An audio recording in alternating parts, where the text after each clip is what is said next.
ககோரு கோடீஸ்வரன், உங்களுக்கு 8 நிமிடங்கள் காணப்படுகின்றது.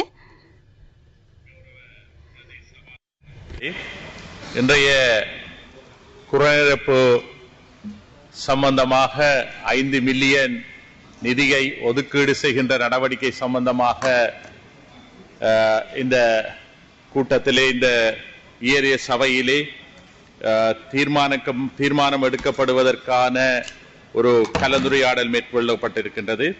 இதிலே விசேடமாக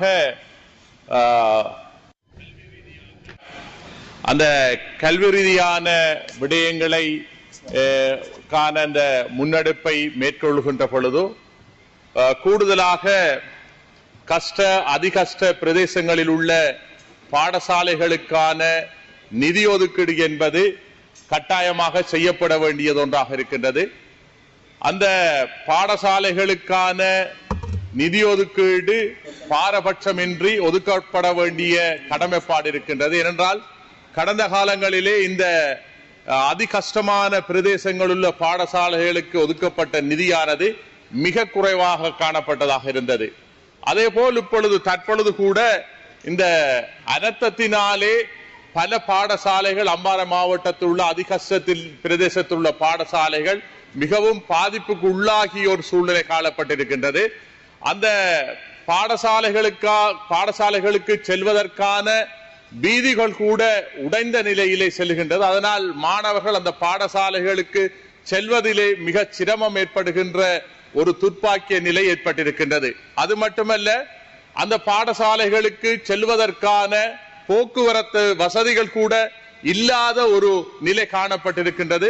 மாணவர்கள் தங்களது கல்வியை கற்றுக்கொள்வதற்காக போக்குவரத்து சபையின் ஊடாக அந்த பாடசாலைகளுக்கு செல்ல வேண்டும். ஆனால் போக்குவரத்து சபை அந்த நிறுவனமானது தகுந்த நேரத்திலே தகுந்த இடத்திலே அந்த பஸ்களை அனுப்பாமல் விட்டிருப்பது உண்மையாக கவலைக்குரியதும் வேதனைக்குரியமான விடயமாக இருக்கின்றது. குறிப்பாக அம்பாறை மாவட்டத்தில் உள்ள அளிக்கம்பை பிரதேசத்தில் உள்ள பாடசாலை இது மிகவும் கஷ்டமான ஒரு நிலையிலே இருக்கின்ற பாடசாலை. அந்த பாடசாலைகளுக்கு செல்வதற்கான வீதிகள் கூட இன்று உடைந்த நிலையிலே இருக்கின்றது. அதே போல் மணச்சேனையில் இருக்கின்ற கஷ்ட பிரதேசத்தில் உள்ள பாடசாலை, அதே போல் தங்கவேலாயுரத்தில் உள்ள பாடசாலை, இந்த பாடசாலைகளுக்கான செல்லுகின்ற வீதியானது மிகவும் உடைந்த நிலையிலே இருக்கின்றது. யாரும் பயணிக்க முடியாத ஒரு நிலை இருக்கின்றது.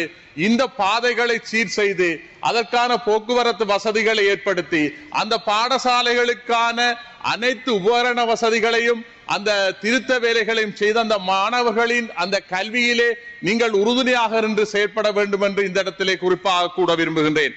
அது மட்டுமல்ல, நீங்கள் பாடசாலைகளுக்கான உபகரணம் வழங்குகின்ற பொழுது, சீருடை வழங்குகின்ற பொழுது ஒரு பாரபட்சம் காட்டாமல் வேண்டுகோள் விடுக்கின்ற அனைத்து மாணவர்களுக்கும் அந்த சீருடையை, அந்த பாடசாலை உபகரணங்களை நீங்கள் வழங்க வேண்டும் என்று நாங்கள் இந்த இடத்திலே தயவாய் கேட்டுக் கொள்கின்றேன். ஏனென்றால் நீங்கள் தனிப்பட்ட ஒருவருக்கு வழங்குகின்ற பொழுது அங்கே 2 பிரிவினர்களுக்கு இடையே ஒரு பாரபட்சம் காட்டப்படுகின்ற ஒரு துர்ப்பாக்கிய நிலை ஏற்படும். ஆகவே வேண்டுகோள் விடுக்கின்ற அனைத்து மாணவர்களுக்கும் அந்த பாடசாலை சீருடையை வழங்கும்படி இந்த இடத்திலே தயவாய் கேட்டுக் கொள்கின்றேன்.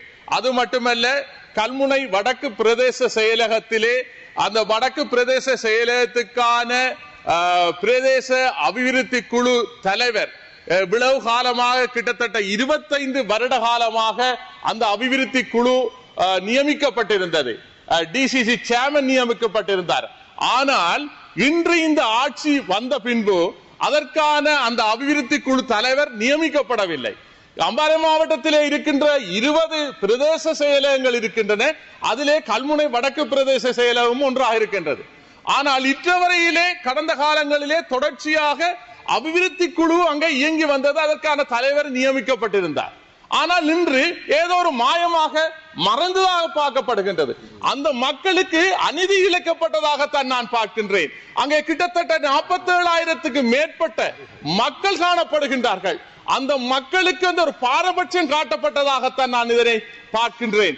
தயவு செய்து 29 கிராம சேவகர் பிரிவுகளை கொண்ட ஒரு பிரதேச செயலகம், 322 ஆளணியை கொண்ட ஒரு முழுமையான ஒரு பிரதேச செயலகம் பிளானிங் ஆபீசர், பிரதேச செயலாளர் உட்பட அனைத்து வசதிகளையும் கொண்ட பிரதேச செயலகத்துக்கு அதற்கான அந்த பிரதேச அபிவிருத்தி குழுவை நியமிக்காமல் விட்டதற்கான காரணத்தை நீங்கள் தெளிவுபடுத்த வேண்டும். உடனடியாக அந்த மக்களுக்கு நீங்கள் அந்த அநீதி இழைக்கப்பட்டிருக்கின்றது, அந்த மக்களுக்கு நீங்கள் நிவாரணம் வழங்க வேண்டும்.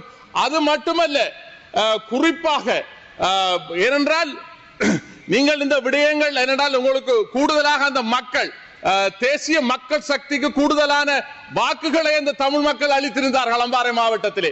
ஆனால் இன்று அந்த மக்கள் வெட்கி தலைகுனிகின்ற அந்த நிலைமைக்கு உள்ளாக்கப்பட்டிருக்கிறீர்கள்.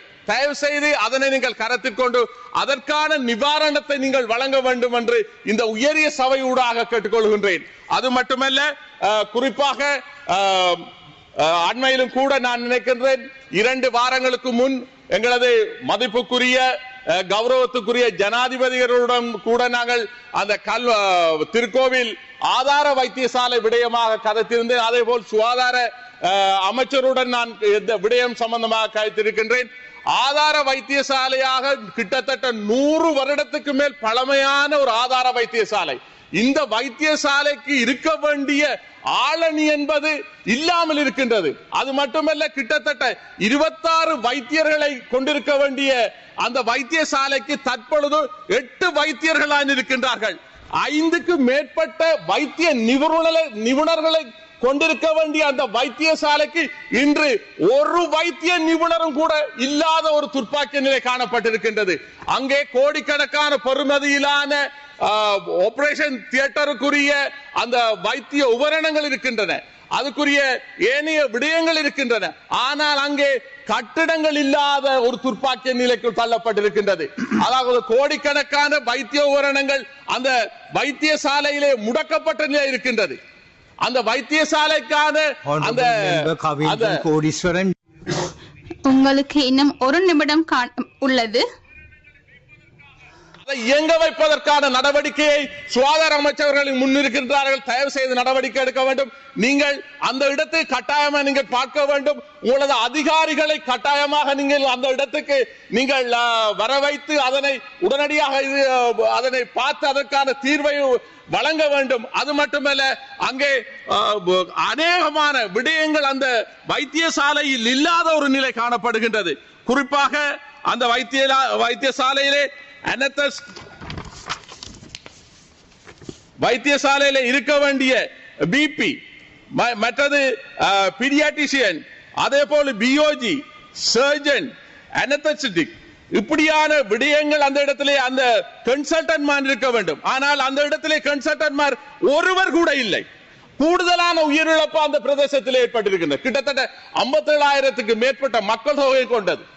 ஆனால் இதெல்லாம் மிகவும் பாரதூரமான ஒரு கவலைக்குரிய விடயமாக இருக்கின்றது. அதே போல அங்கே operation theatre, blood bank, physiotherapy unit, dialysis unit போன்ற அந்த அந்த கட்டிடங்கள், அதாவது அதுக்குரிய உபகரணங்கள் இருக்கின்றன, கட்டிடங்கள் இல்லை. ஆனால் அதற்கான பெரிய தொகை கட்டிடங்கள் அமைப்பதற்கான பெரிய தொகை தேவைப்படுவதில்லை. உண்மையாக அதனை ஒரு 5 மில்லியனுக்குள் கூட அந்த கட்டணங்களை தற்காலிகமாக நீங்கள் செய்து முடிக்க முடியும். ஆனால் அது கூட அந்த வளங்களை வழங்குகின்ற அந்த செயற்பாடு கூட ஒரு பாரபட்சம் பார்க்கப்பட்ட ஒரு நிலை காணப்படுகின்றது. ஆகவே இதனை கருத்து கொண்டு சுகாதார அமைச்சர் அவர்களே, நீங்கள் தயவு செய்து அந்த இடத்துக்கு நீங்கள் விஜயம் செய்ய வேண்டும். ஏனென்றால் உங்களது மட்டுமல்ல, எங்களது ஜனாதிபதிகள் அவரோடு நாங்கள் கலந்து விசேடமான ஒரு கலந்துரையாடல் நாங்கள் 2 கிழமைக்கு முதல் மேற்கொண்டிருந்தோம். அதிலே அவர் நடவடிக்கை எடுப்பதாக உறுதி தந்திருக்கின்றார். உங்களோடு கதைத்து நீங்கள் அந்த இடத்துக்கு பார்வையிடுவதாகவும் அவர் எங்களுக்கு உறுதி தந்திருக்கின்றார். அந்த விடயத்தை நீங்கள் கருத்தில் கொள்ள வேண்டும். உரிய அதிகாரிகளை அனுப்பி அதற்கான நடவடிக்கையை துரிதப்படுத்த வேண்டும் என்று இந்த உயரிய செயலுடன் கேட்டுக்கொள்வதோடு அதிகளவான அந்த உயிரிழப்புகளை நீங்கள் தடுக்க வேண்டும் என்று இந்த இடத்தில் கேட்டுக்கொள்கின்றேன். நன்றி, வணக்கம்.